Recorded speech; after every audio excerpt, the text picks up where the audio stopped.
Hello students, चलिए शुरू करते हैं। आज हम नेक्स्ट कॉलिगेटिव प्रॉपर्टी स्टडी करेंगे। उससे पहले हम लोगों को एक बात जाननी है कि freezing point of a liquid क्या होता है। तो लोअर क्लासेस में हम लोगों ने स्टडी किया हुआ है कि फ्रीजिंग पॉइंट किसी भी लिक्विड का वो टेम्परेचर होता है जब लिक्विड सॉलिड में कन्वर्ट होना शुरू हो जाए या लिक्विड फ्रीज होना स्टार्ट हो जाए। So the definition becomes freezing point is the temperature at which the liquid begins to freeze or solidify। तो ये हो गया फ्रीजिंग पॉइंट की definition according to the liquid. But अगर हमारा सब्सटेंस सॉलिड है तब if the substance is solid then the freezing point is also the temperature at which the solid begins to melt. जब सॉलिड मेल्ट होना शुरू हो जाए उसको हम लोग फ्रीजिंग पॉइंट कहते हैं। ओके, अब एक चीज नोट करो, फ्रीजिंग पॉइंट पर आपकी दोनों स्टेट्स जहां पे प्रेजेंट है, मैटर दोनों स्टेट्स में प्रेजेंट है। फर्स्ट वाले में हमने लिक्विड की बात करी, सेकंड वाले में हम लोगों ने सॉलिड की बात करी। ओके, दस at this temperature both solid and liquid state of the substance को एग्जिस्ट। मतलब फ्रीजिंग पॉइंट टेम्परेचर पर मैटर जो है वो सॉलिड स्टेट में भी है और लिक्विड स्टेट में भी प्रेजेंट है। And also these are in the state of equilibrium. ठीक है, ये दोनों एक दूसरे के साथ इक्विलिब्रियम में प्रेजेंट है। ठीक है, इक्विलिब्रियम का मतलब कि लिक्विड से सॉलिड बन रहा है और सॉलिड से वापस लिक्विड बन रहा है। ठीक, and also both states have the same vapour pressure. जब हमने यहाँ पे लिख दिया कि these are in the state of equilibrium, तो इक्विलिब्रियम में आपको पता है बेटा कि जितना सॉलिड से लिक्विड बनता है उतना वापस लिक्विड से सॉलिड बनेगा। तो इसका मतलब कि इन दोनों का जो वेपर प्रेशर है यहां पर वो क्या होगा, सेम होगा।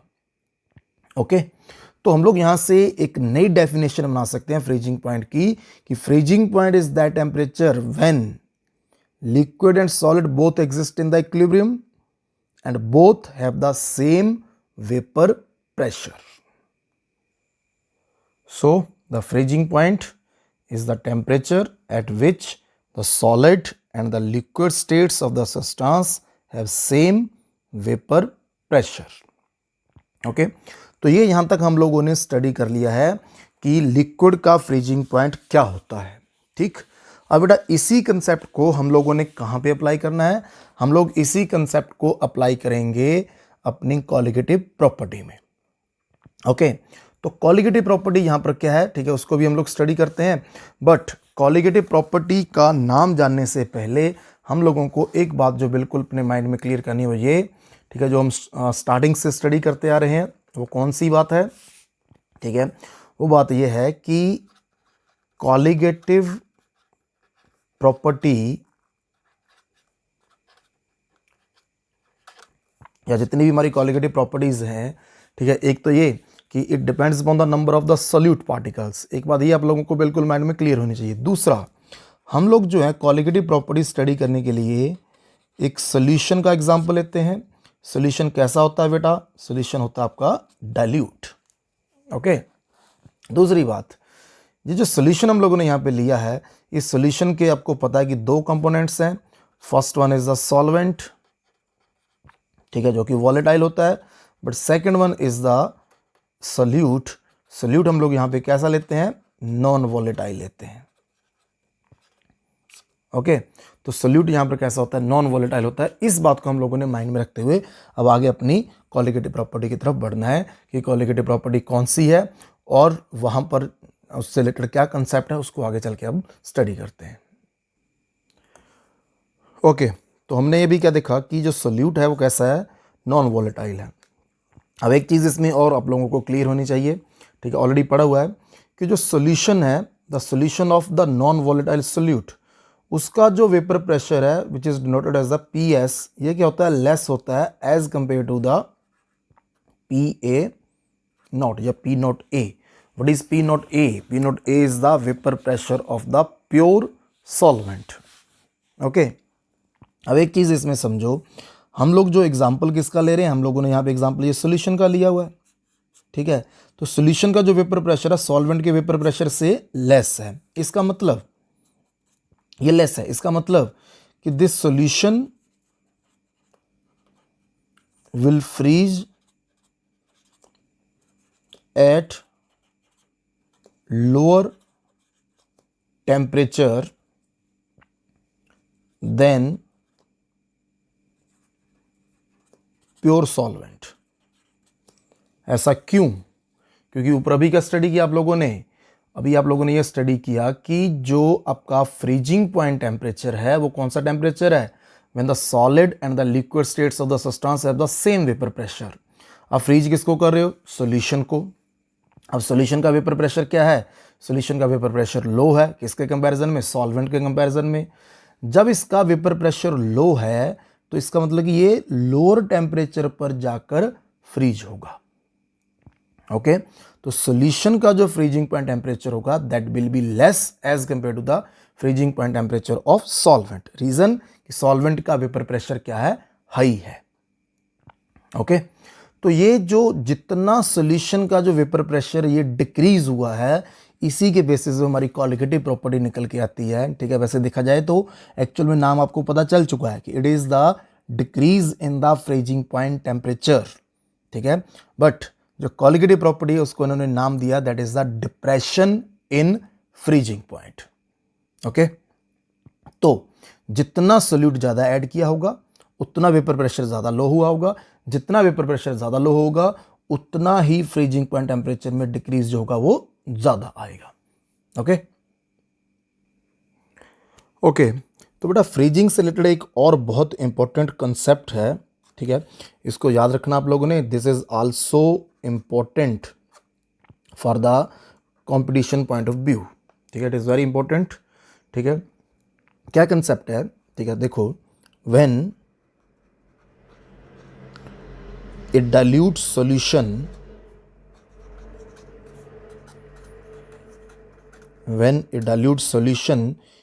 is cooled to the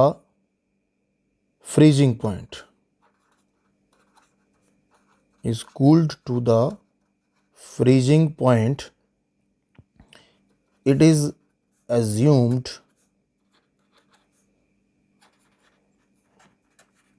that the crystals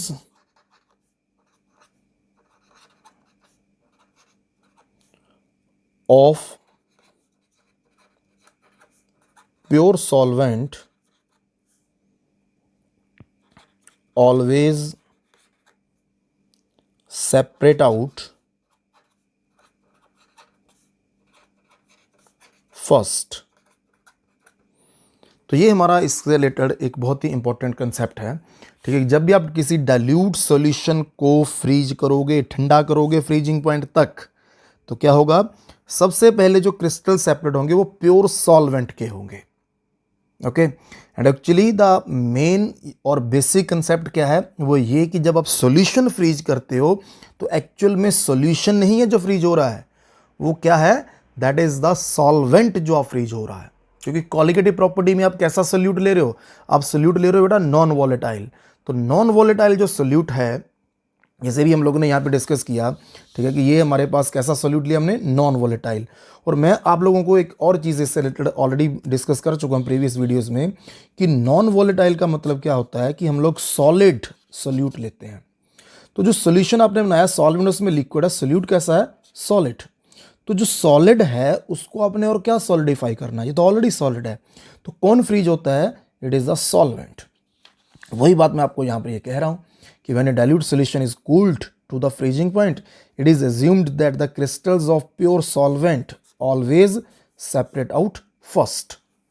होगा, तो ये आपका एक चीज और है। ठीक है, समझने वाली बात है। जैसे मैंने मान लो ये मैंने एक सॉल्यूशन है मेरे पास। ठीक है, ये देखो, ये मान लो कि मेरे पास एक बीकर है। ठीक है, लेट अस सपोज कि एक बीकर है, इस बीकर में मेरे पास क्या सॉल्यूशन है? ये मेरे पास इतना सॉल्यूशन है। ठीक, इस सॉल्यूशन में मान लो जो सॉल्वेंट था मैंने इसको फ्रीजिंग पॉइंट तक ठंडा किया। ठीक है, कूल करते करते फ्रीजिंग पॉइंट तक ले गया, उसके आसपास में हूँ, पूरा फ्रीज नहीं हुआ है। मान लो इस सॉल्यूशन में से इतना पार्ट जो है वो सॉल्वेंट का फ्रीज हो चुका है, सॉलिड बन चुका है ये इतना पार्ट। ठीक है, जितना पार्ट ये फ्रीज हो चुका सॉल्वेंट का, तो उतना सॉल्वेंट का वॉल्यूम पहले के कंपैरिजन में क्या हो चुका, कम हो चुका है। जब सॉल्वेंट का वॉल्यूम पहले के कंपैरिजन में कम होता है तो सॉल्यूशन की कंसंट्रेशन इंक्रीज होती है, क्योंकि ये बाकी का पार्ट कैसा है, ये आपका लिक्विड पार्ट है, सिर्फ इतना फ्रीज हुआ है, जितना फ्रीज हुआ वो क्या निकला वहां से, सॉल्वेंट निकल गया। और सॉल्वेंट पहले से आप जब कम कर दोगे, सोल्यूट तो नहीं है, सॉल्वेंट को आप लोगों ने जब कम कर दिया तो क्या होगा, उसके कारण सॉल्यूशन की कंसंट्रेशन इंक्रीज होगी। इस बात को हमेशा माइंड में रखना है, कंपटीशन में आपको हेल्प करेगा क्वेश्चंस को सॉल्व करने में। Okay, then the vapor pressure of liquid decreases when a non-volatile solute is dissolved in it। ये ऑलरेडी मैं डिस्कस कर चुका हूँ। therefore अगर लिक्विड सोल्यूशन का वेपर प्रेशर डिक्रीज होता है तो इसका इफेक्ट क्या पड़ता है, इसका इफेक्ट पड़ता है a solid liquid equilibrium exist only at a temperature lower than the freezing point of a solvent. तो जो सॉल्यूशन का सॉलिड लिक्विड इक्विलिब्रियम है वो कब एग्जिस्ट करेगा, that exist at the lower temperature as compare to the freezing point temperature of the solvent. And ये जो decrease आया फ्रीजिंग पॉइंट में, ठीक है, ये जो डिक्रीज आया है फ्रीजिंग पॉइंट में, this decrease in freezing point is known as the depression in freezing point और lowering in freezing point. This is our next colligative property जिसको हम लोगों ने यहाँ पे स्टडी करना है। And depression in freezing point और lowering in freezing point, this is also known as the cryoscopy. आपको क्वेश्चन क्रायोस्कोपी के अकॉर्डिंग भी दिया जा सकता है। ओके, अब सिंपल सी बात है, जितना बेटा सोल्यूट ज़्यादा ऐड करेंगे उतना आपका वेपर प्रेशर ज़्यादा डिक्रीज होगा, जितना वेपर प्रेशर ज़्यादा डिक्रीज होगा उतना फ्रीजिंग पॉइंट में डिक्रीज ज़्यादा आएगा, डिप्रेशन ज़्यादा आएगा। डिप्रेशन का मतलब यहाँ पर डिक्रीज है, ठीक है। ये जो यहाँ पर लिखा हुआ आपको डिप्रेशन, एक्चुअल में डिप्रेशन ये वो वाला डिप्रेशन नहीं जो आप लोग सोच रहे हो, जिसमें चले जाते हो एग्जाम्स को देखकर, वहाँ जाने की ज़रूरत नहीं है, स्टडी करो, ठीक है, सब कुछ अचीव होगा। तो डिप्रेशन का मतलब यहाँ पे क्या है, डिक्रीज। ओके, तो याद रखना है, दो बातें अब याद रखो। एक, सोल्यूट जितना ऐड करोगे उतना बॉइलिंग पॉइंट इंक्रीज होगा। दूसरा, सोल्यूट के नंबर ऑफ पार्टिकल जितने ज़्यादा होंगे उतना फ्रीजिंग पॉइंट में डिक्रीज आएगा, बॉइलिंग पॉइंट बढ़ेगा बट फ्रीजिंग पॉइंट डिक्रीज होगा। Okay, hello students, let's start. तो टॉपिक है हमारा depression in freezing point, the another colligative property, okay, which is denoted by del TF. Okay, तो delta TF, this is the depression in freezing point temperature. Okay, तो एक चीज़ अब इसमें आगे हम नोट करते हैं। एक्चुअली पहले हम लोग यहाँ पे डिस्कस कर लेते हैं freezing point temperature of the pure solvent. इसको कैसे डिनोट करेंगे, देखो, freezing point temperature of pure solvent, that is denoted bye T not F. Pure solvent के लिए T not F. Okay, similarly the freezing point temperature of solution denoted by TF and del TF, this is the depression in freezing point temperature। तो already discuss कर चुके हैं, जो solution होगा उसका freezing point temperature क्या होगा, लो होगा, किसके कंपैरिजन में, as compare to the freezing point temperature of pure solvent. तो इसका मतलब जो प्योर सॉल्वेंट का फ्रीजिंग पॉइंट है that is the T not F, ये ज़्यादा है, and T F the freezing point temperature of the solution, ये लेस है। तो ये हमारा यहाँ पे इसका बन जाता है expression, del T F is equal to T not F minus T F. अब ये जो आपका डेल टी एफ है ऑलरेडी हम लोग यहाँ पे डिस्कस कर चुके हैं कि डेल टी एफ ज़्यादा होगा जब सल्यूट के नंबर ऑफ पार्टिकल्स ज़्यादा होंगे। मैं ऑलरेडी डिस्कस कर चुका हूँ कि टेम्परेचर के चेंज के केस में हम लोग जो सल्यूट का नंबर है, जो सोल्यूशन की जो कंसंट्रेशन है, वो कैसे शो करते हैं, मोलैलिटी में। तो del T F is directly proportional to the molality of solution.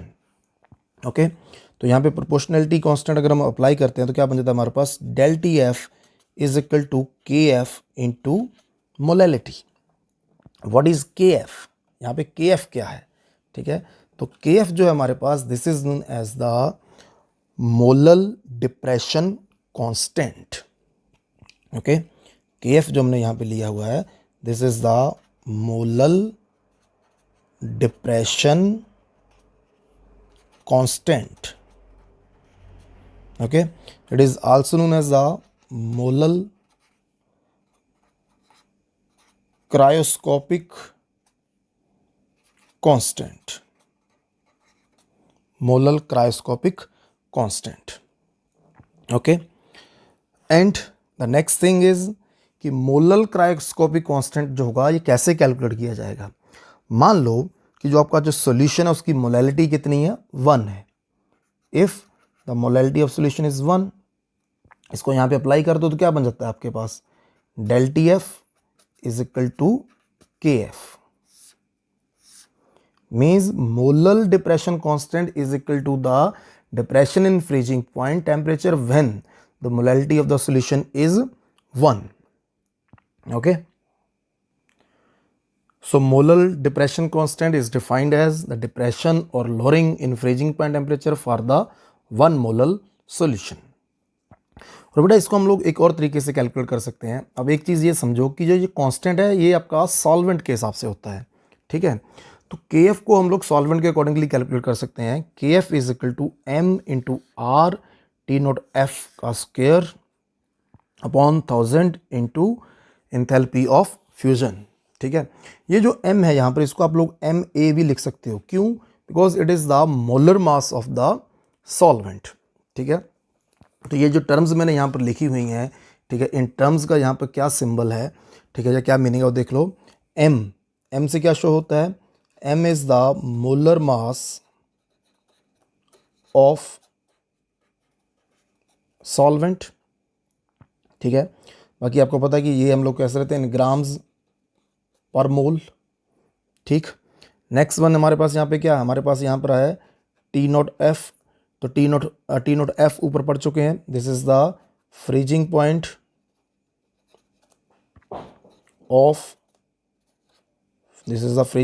Of solvent या pure solvent. R is the constant,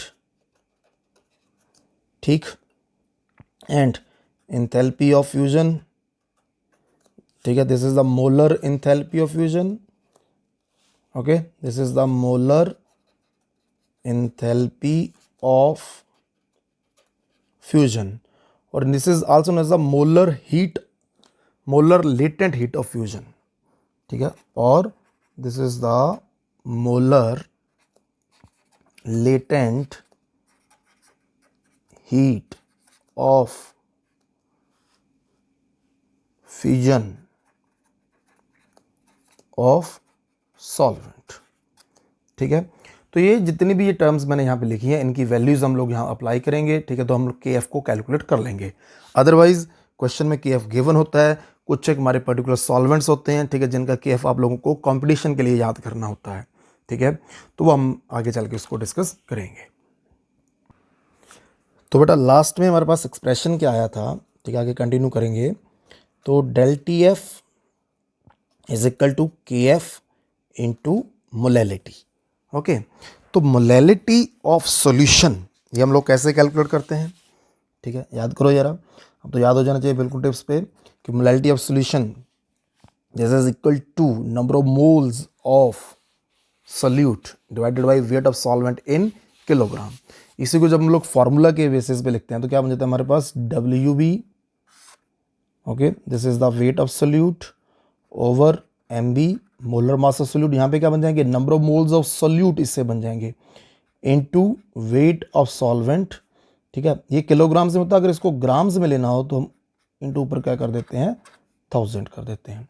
अब ये जो आपका मोलैलिटी का फॉर्मूला है, इस फॉर्मूले को हम लोग यहाँ अप्लाई कर देंगे तो हम यहाँ से इजीली डेल टी एफ को फाइंड कर सकते हैं। तो del T F depression in freezing point is equal to K F molar depression constant into W B weight of solute into 1000 over M B into weight of solvent. So this is the last या final expression या final formula to calculate the depression in freezing point.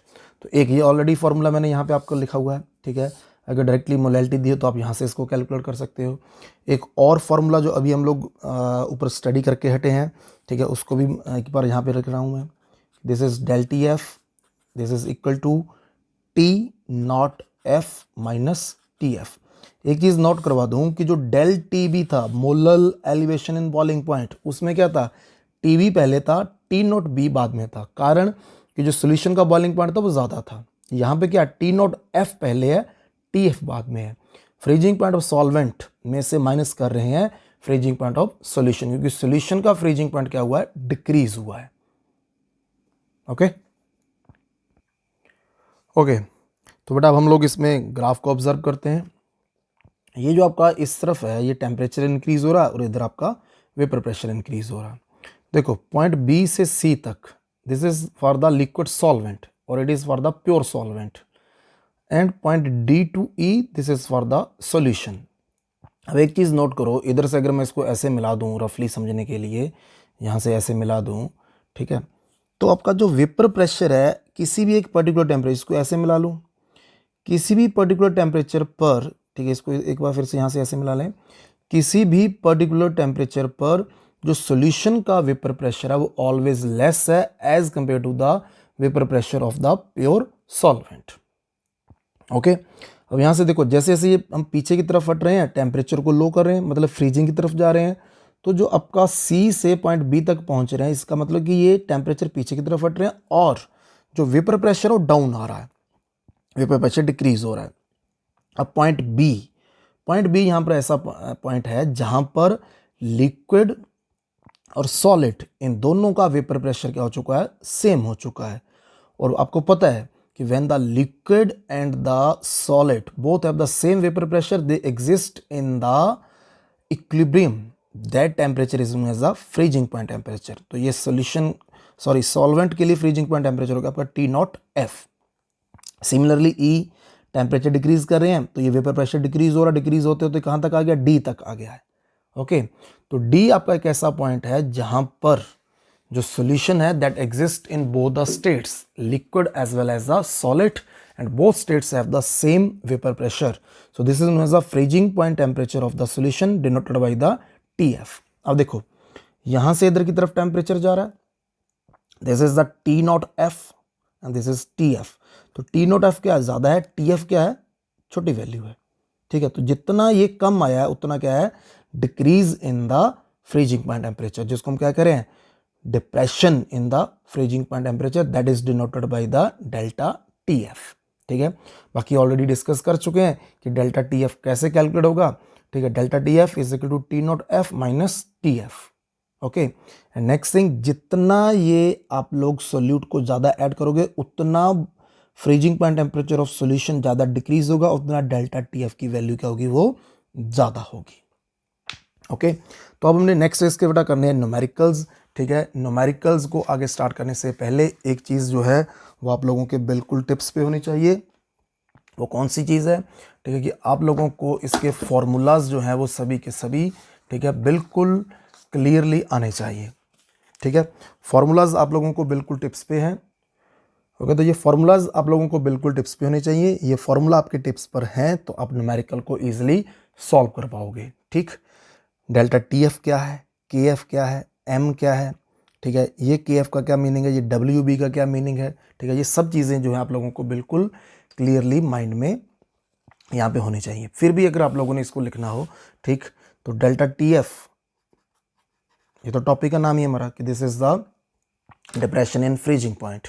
उसके बाद what is K F, okay, what is K F, तो अभी discuss किया हमने कि this is the molal depression constant,